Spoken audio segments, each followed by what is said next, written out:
साहब मेरे साथ कांग्रेस पार्टी से जुड़ेंगे सुभाष चावला साहब, और यहां की जनता आप सबका हार्दिक अभिनंदन और स्वागत है। तो सबसे बड़ा सवाल यही है कि चंडीगढ़ की जंग कौन जीतेगा। यहां मुकाबला बेहद दिलचस्प है। यहां राजनीतिक महत्व इसलिए भी ज्यादा जरूरी है क्योंकि यहां ग्लैमर राजनीतिक अनुभव को टक्कर दे रहा है। तो क्या ग्लैमर राजनीतिक अनुभव को टक्कर दे पाएगा, इसी को टटोलने की कोशिश करते हैं। सतपाल जैन साहब, आपके प्रत्याशी पे आरोप है कि पैराशूट उम्मीदवार है। लोग कह रहे हैं कि बाहरी उम्मीदवार क्यों, जब सतपाल जैन मौजूद थे। देखिए, श्रीमती किरण अनुपम खेर जो हमारी भारतीय जनता पार्टी की उम्मीदवार हैं, वो पिछले 3-4 वर्ष पहले भारतीय जनता पार्टी में शामिल हुई। वो भारतीय जनता पार्टी की राष्ट्रीय कार्यसमिति की सदस्य हैं। लगभग 2 वर्ष पहले जो नगर निगम के चुनाव हुए उसमें उन्होंने सारे वार्डों में जाकर पार्टी के लिए प्रचार किया। वो चंडीगढ़ में जन्मी हैं। कोठी नंबर 65 सेक्टर 8 है उनका घर है। पंजाब यूनिवर्सिटी से उन्होंने एमए इंग्लिश की, डिप्लोमा इंडियन थिएटर से किया। बाल सफेद हो गए बीजेपी में? नहीं, मेरे बाल सफेद हो गए तो मुझे इसका मतलब ये नहीं है कि हर इलेक्शन में मैंने ही लड़ना है। आप भी आज भी चुनाव किरण अनुपम खेर लड़ रही हैं और मैं लोगों से ये कह रहा हूं कि चुनाव तो मैं ही लड़ रहा हूं। मेरा चुनाव निशान किरण अनुपम खेर है और कमल का फूल है। वो मेरी बड़ी बहन है और इसलिए मेरे मन में किसी किस्म का कोई गिला शिकवा नहीं है। मुझे तोड़ लेना वनमाली, उस पथ पर तुम देना फेंक, मातृभूमि पर शीश चढ़ाने जिस पथ जाएं वीर अनेक। ये बात हमने सीखी है। किरण अनुपम खेर हम सबकी प्रत्याशी हैं, भारतीय जनता पार्टी की प्रत्याशी हैं और मैं उस पार्टी का कार्यकर्ता हूं। उनको विजयी बनाकर भेजेंगे, मुझे पूरा विश्वास है। 15 साल आपको मौका मिला है। 99 से हम देख रहे हैं लगातार जो है पवन बंसल साहब को चंडीगढ़ की धरती ने प्रत्याशी अपना बनाया है, लेकिन 15 साल के बाद आप एक और टर्म की क्यों आशा कर रहे हैं? ऐसा क्या किया 15 साल में आपने? देखिए, लोकतंत्र के अंदर ये पहला अधिकार होता है, जो चुनाव लड़े, जिसने 15 साल शहर को नुमाइंदगी की है, वो जाके लोगों में अपने काम का बताए। और उनको पूरा विश्वास है कि जो 15 साल में मैंने चंडीगढ़ को कहां से कहां पहुंचा दिया। आज चंडीगढ़ का भारतवर्ष में नहीं पूरी दुनिया में नाम है। पहले जो खूबसूरत शहर गिने जाते हैं कुछ दुनिया के, वो एक दिन में नहीं हुए। बीजेपी को ये विकास नहीं दिखाई देता। बीजेपी को विकास इसलिए नहीं देता कि ये राजनीतिक कारणों से मानने के लिए तैयार नहीं है, वरना मालूम इनको भी है। अब इन्होंने, जैन साहब ने कह दिया। मेरा सवाल भी इनसे यही है कि जब चंडीगढ़ में कोई नुमाइंदा चुनाव के लिए आता है तो लोग पूछते हैं आपने पिछले 15 साल किया, क्या किया? बंसल जी के बारे में तो पूछ रहे हैं, किरण खेर जी के बारे में क्यों नहीं बताते? अब ये एक इमोशनल बात कह देना कि वो चंडीगढ़ की बेटी है। मैं बेटियों की भी उतनी इज्जत करता हूं, बहनों की भी करता हूं, माओं को भी करता हूं, लेकिन ये कोई राजनीति का पैमाना, देश भर में आपके खिलाफ हवा चल रही है। एक राजनीति का पैमाना ये नहीं है कि बेटी है इसलिए टिकट दे दी गई। हवा चल रही है। हमारी हवा जो है वो एक ऐसा एक समय होता है। ये हवा मीडिया ने 2004 में भी चलाई, तब भी हम जीते। 2009 में भी चलाई, तब भी हमने सरकार बनाई। और ये जब चुनाव नजदीक आएंगे, ये प्रोपेगेंडा कुछ दिन चलता है, ये झूठा प्रचार कुछ दिन चलता है। सतपाल जैन साहब, आपको लगता है कि पैराशूट उम्मीदवार भी जीत जाएगा क्योंकि मोदी की लहर है, जैसा कि आप लोग लगातार दावा कर रहे हैं? नहीं, मैं इस बात पे बड़ा हैरान हूं। वो कह रहे हैं कि जिसने चुनाव लड़ा है वो बताया उसने क्या किया है। इसी चंडीगढ़ निर्वाचन क्षेत्र से 1991 में पहली बार पवन बंसल जी लड़े थे, पहली बार मैं लड़ा था, वो जीत गए, मैं हार गया। 1996 में फिर हमने इलेक्शन लड़ा, मैं जीत गया, वो हार गया। कुल मिलाकर हमने 5 चुनाव लड़े हैं, 3 बार वो जीते हैं, 2 बार मैं जीता हूं। और मैं तो ये पूछना चाह रहा हूं, मुझे बताइए, हिंदुस्तान के सारे नेता पंडित जवाहरलाल नेहरू से लेकर आज तक कभी ना कभी तो पहली बार लड़े थे। कोई तो मां के पेट से लोकसभा का चुनाव लड़के नहीं आया। दूसरी बात, आज किरण खेर पहली बार चुनाव लड़ रही है। तो आपको मुश्किल हो रही होगी कार्यकर्ताओं को समझाने में कि साहब मैं यहां होते हुए मुझे टिकट नहीं दिया, ऊपर से उम्मीदवार बुला लिया, जब मैं क्या जवाब देता हूं? मैं स्वयं कह रहा हूं, कहीं ना कहीं मुश्किल में अपने आप कोई मुश्किल नहीं है। मैं स्वयं कह रहा हूं कि पार्टी ने जो निर्णय किया है, एक पार्टी के अनुशासित कार्यकर्ता की तरह हम उसको स्वीकार कर रहे हैं। और इसलिए जो मैं बात कहने लगा हूं, किरण अनुपम खेर तो पहली बार लड़ रही हैं, तो वो वायदे करेंगी कि मैं जीतने पर ये करूंगी, ये करूंगी। जो सज्जन 15 साल के बाद चुनाव लड़ने आ रहे हैं, मुझे हैरानी इस बात की हो रही है, वो भी अपने प्रचार में बोलते हैं नगर निगम को अधिकार मिलने चाहिए, मकान नहीं टूटने चाहिए, लाल डोरा बढ़ना चाहिए, शेड्यूल का सर्टिफिकेट मिलना चाहिए, कॉलोनियां रेगुलराइज होना चाहिए। 15 साल क्या किया? 15 साल आपके पास थे, आपने क्या किया 15 साल में? देखिए, मैं फिर कह रहा हूं कि हम अपने उसी दावे के साथ जा रहे हैं कि हमने चंडीगढ़ को भारतवर्ष का नंबर 1 शहर बनाया है। आज चंडीगढ़ में सबसे बढ़िया जो सेहत के लिए फैसिलिटीज है सबसे बढ़िया चंडीगढ़ में है, सबसे ज्यादा एजुकेशन की फैसिलिटी सबसे चंडीगढ़ में है। बेंगलोर कभी माना जाता था चंडीगढ़ हिंदुस्तान में हरा भरा शहर, आज उसकी जगह चंडीगढ़ ने ले ली है। आज चंडीगढ़ की सड़कें, आज चंडीगढ़ की लाइटें, सबसे सस्ता पानी चंडीगढ़ में, सबसे सस्ती बिजली चंडीगढ़ में, सबसे पानी की सप्लाई 12 घंटे चंडीगढ़ में। और चंडीगढ़ में क्या चाहते हैं आप? बिल्कुल, आइए जनता से पूछते हैं और चंडीगढ़ में क्या चाहते हैं। बहुत सारे लोग मेरे साथ मौजूद हैं। क्या सब कुछ ठीक ठाक चल रहा है चंडीगढ़ में? उठिए ना। मेरा एक सवाल है जी सुभाष जी से, भाई हमारे चंडीगढ़ को पहला रेल मंत्री मिला था, क्या कारण हुआ उनको इस्तीफा देना पड़ा? जी। और अगर वो इस्तीफा गलत था या अब टिकट गलत है? चलिए मैं आऊंगा आपके पास, आप मुझे बताइए। मैं सुभाष चावला जी से बोलना चाहता हूं कि कांग्रेस की सरकार ने मुझे बताइए कौन सा ऐसा विकास किया। लेकिन मैं बताना चाहता हूं कांग्रेस ने एक विकास जरूर किया, उन्होंने अपनी प्रॉपर्टी बढ़ाई। यहां पे चाहे वो उनका डीपीएस स्कूल है, चाहे मोहाली के अंदर दवाई की फैक्ट्री है, या इंडस्ट्रियल एरिया में यहां पर बन रहा उनका मॉल या होटल है।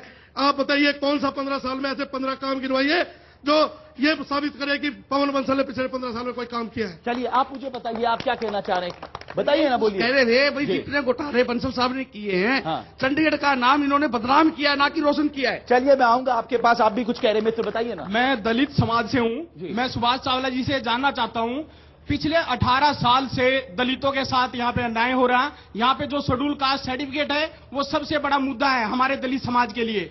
पिछले कई सालों से पंजाब यूनिवर्सिटी में स्टूडेंट्स जो हैं, यूनिवर्सिटी के students, school students, college students, उनको सीटें नहीं मिल रही, सिर्फ एक कारण कि उनके पास शेड्यूल कास्ट सर्टिफिकेट नहीं है। तो आप 15 साल के, मैं आऊंगा चावला साहब, मैं आऊंगा, और भी कई लोग मेरे साथ आए हुए हैं, आप मुझे बताइए।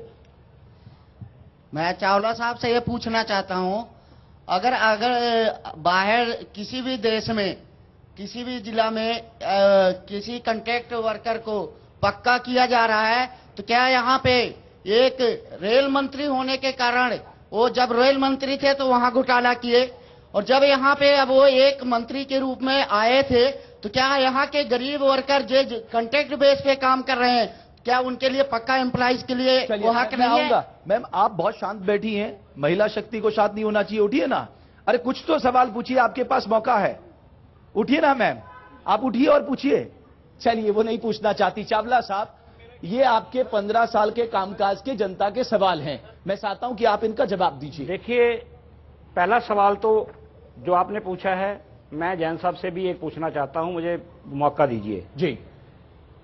काफी दिनों से हम चर्चा सुन रहे थे कि चंडीगढ़ से भारतीय जनता पार्टी में जैन साहब, धवन साहब और टंडन साहब, ये इनमें से किसी एक को टिकट जैन, टंडन, धवन छोड़िए, मैं ये नहीं, मैं वो कह रहे हैं इसी उनको हटाना गलत था या आप टिकट देना गलत है? इन्हीं सवालों का जवाब इसमें छुपा हुआ है। आप टंडन जैन में घुमा रहे हैं बात को। इन्हीं सवालों में जवाब छुपा हुआ है। हम तो चावला साहब का भी नाम सुन रहे हैं। ये लोगों को तीनों आदमी, चावला साहब का भी नाम सुन रहे हैं। ये लोगों, ये तीनों आदमी, तीनों कैंडिडेट चंडीगढ़ की जनता को फेस नहीं कर पाते थे जी। ये तीनों भागे मैदान में, या तो ये उसके पार्लियामेंट के लायक नहीं थे, इनको इनकी पार्टी ने नहीं माना, या ये खुद भाग के किरण खेर को आगे बलि का बकरा बना दिया इन्होंने कि बाहर से ग्लेमर ले आओ, लोग रैलियों में इकट्ठे नहीं होंगे, उनके लिए इकट्ठे कर लेंगे और लोगों को बेवकूफ बना देंगे। अब इनके सवालों को आ जाइए। इनका सवालों के आ जाइए। एक सज्जन ने अभी शेड्यूल कास्ट सर्टिफिकेट की बात की है। जब तक भारतीय जनता पार्टी की सरकार नहीं थी, जैन साहब इस बात को मानेंगे, चंडीगढ़ में बहुत आराम से शेड्यूल कास्ट के सर्टिफिकेट बन रहे थे।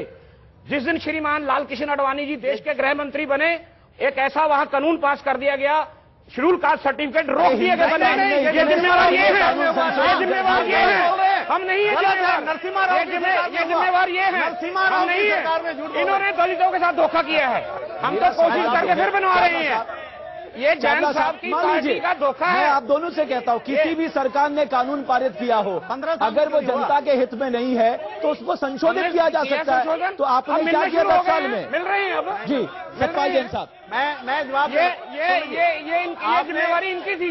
मैं आ रहा हूँ, आप लोगों के पास आ रहा हूँ, मैं आपके पास आ रहा हूँ। आपने एक मिनट बैठिए ना, मैं आ रहा हूँ आपके पास। जो चावला जी ने 2 बातें कही है, मैं उसका जवाब देना चाहता हूँ। उन्होंने कहा कि हम तीनों का नाम चल रहा था, हम तीनों में से किसी को टिकट मिलना चाहिए था, तीनों को लायक नहीं समझा उन्होंने। हाँ, कोई बात नहीं, लायक नहीं समझा। मैं उनसे आज ये पूछना चाह रहा हूं, आपकी पार्टी ने कैप्टन अमरिंदर सिंह को अमृतसर से लड़ाया है, तो जो पिछले वहां के सारे विधायक हैं जो इलेक्शन लड़े थे वो सारे नालायक हैं? आपने वो मुख्यमंत्री रहे इस शहर के। सुन लो, आप किरण खेर का मुकाबला अमरिंदर सिंह से कर रहे हैं। मैं नया नाम लेता हूँ। तो फिर इससे बड़ा दिवालियापन कोई नहीं है। श्रीमती इससे बड़ा दिवालियापन राजनीति में कोई नहीं है। इटली से आगे मुकाबला किरण खेर से कर रहे हैं। लड़ाई, बेलारी से लड़ाई। सोनिया गांधी तो इटली से आई थी, आपने बेलारी में क्यों लड़ाया? आप मोदी जी को ले आते हमें कोई इतराज नहीं था। नहीं तो ऐसे आप मोदी जी को ले आए यहाँ से, आप अडवाणी जी को ले आते हैं। मैं यही कह रहा हूँ, देश में फिर वाराणसी हिंदुस्तान के राष्ट्रीय गुजरात से भी एक सीट क्यों? इसी का जवाब दे रहा हूँ। हिंदुस्तान के जो राष्ट्रीय नेता हैं वो भारत के अंदर, भारत का संविधान इस बात की आज्ञा देता है कि आप कहीं से भी चुनाव लड़ सकते हैं। हम चुनाव लड़ रहे हैं, चुनाव जीतेंगे, इसका निर्णय जनता करेगी। जहां आप देश भर में ये माहौल बनाने जब हर जगह मोदी लहर है, फिर दो सेफ सीटें क्यों? क्योंकि हम चाहते हैं कि हमारी रणनीति के मुताबिक बची रहे। मैं उत्तर दे रहा हूं। चुनाव लड़ा जाता है अपनी चुनावी रणनीति के अनुसार। किस चुनाव पर लड़ने से कहां क्या प्रभाव होता है। आज नरेंद्र मोदी हिंदुस्तान की किसी सीट से चुनाव लड़ने अच्छे मार्जिन से जीत जाएंगे। उनको अरविंद केजरीवाल टक्कर दे रहे हैं, उनके प्रत्याशी जरूर यहां पर नहीं है। ना खंजर उठेगा ना तलवार, इनसे ये बाजू मेरे आजमाए हुए हैं, इनके बस का रोग कहीं नहीं है, कोई मुकाबला नहीं कर पाएगा। नरेंद्र मोदी सीधे हनुमान जी की तरह सीधे लोकसभा में लैंड करेंगे, कोई नहीं उनको रोक पाएगा, कोई नहीं हरा पाएगा। दिल्ली में तो आपकी सरकार बनने से अरविंद केजरीवाल ने रोक, विधानसभा का इलेक्शन था, लोकसभा का नहीं था। जिन लोगों ने अरविंद केजरीवाल को वोट डाली थी, उन्होंने सर्वे में कहा कि विधानसभा में हम केजरीवाल को वोट डाल रहे हैं, लोकसभा में नरेंद्र मोदी देश का समाधान है। कितने लोग मानते हैं नरेंद्र मोदी देश का समाधान है? कितने लोगों को लगता है कि राहुल गांधी देश का समाधान है? कितने लोगों को लगता है राहुल गांधी? चलिए आप बैठिए, मैं आ रहा हूं आपके पास। चावला साहब, आपको लगता है ये दिखावटी है या आपको लगता है नरेंद्र मोदी की लहर है?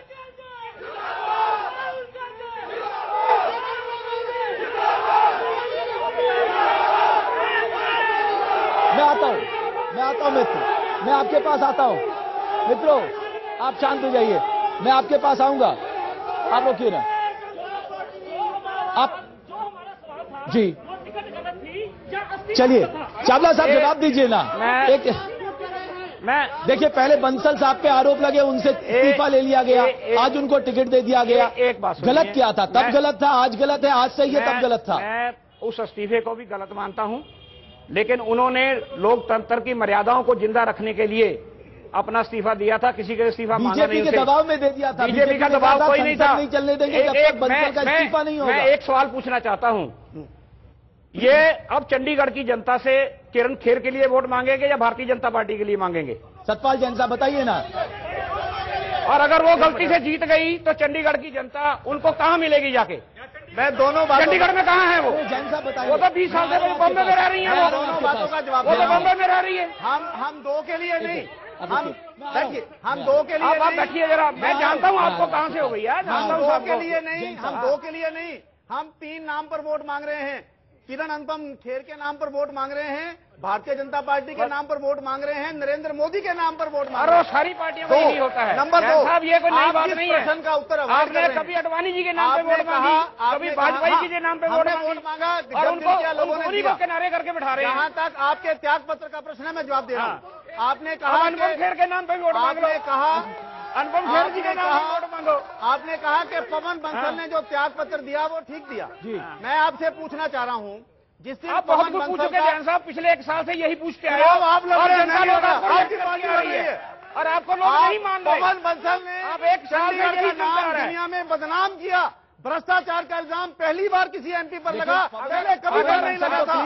आपका 90 लाख रुपए आपके भांजे के घर से निकला। मुझे बताइए, किसी आपके मामे को भांजे को कभी कोई 100 रुपया भी देकर गया? हमने आप पर इल्जाम नहीं लगाया, हमने नहीं कहा कि आपका भांजा करप्ट है, हमने नहीं कहा आपका मामा करप्ट है। 90 लाख रुपया जो आपके घर से निकला, उसके लिए कौन जिम्मेदार है? चावला साहब, मैं आ रहा हूं चावला साहब। और तब ये प्रचार किया गया था कि श्रीमती सोनिया गांधी के कहने पर त्याग पत्र दिया है। ये सोनिया गांधी की खबरें छपी थी। आज तक चंडीगढ़ से जगन्नाथ कौशल रहे, कांग्रेस के थे। अमरनाथ विद्यालंकार थे, कांग्रेस के थे। श्रीचंद गोयल जनसंघ के थे, धवन साहब जनता दल के थे, मैं रहा बीजेपी से। किसी मेंबर पार्लियामेंट पर कोई भ्रष्टाचार का आरोप नहीं लगा। पवन बंसल ने दुनिया में हिंदुस्तान का, चंडीगढ़ का नाम रोशन नहीं बदनाम किया है। बदनाम लग रहा है, यहाँ कमजोर हो गए। आप इनको अगर चलिए बोलिए ना आप बोलिए। देखिए, मैं जानता हूं ये हमारे मित्र हैं सारे। अरे ये युद्ध में जय बोलने वालों का बड़ा महत्व होता है, आप इनको नहीं जीत सकते, बोलिए ना। बंसल जी ने एक सेकंड बैठिए। बंसल जी ने हर प्लेटफॉर्म पे जगह जगह अपनी पोजीशन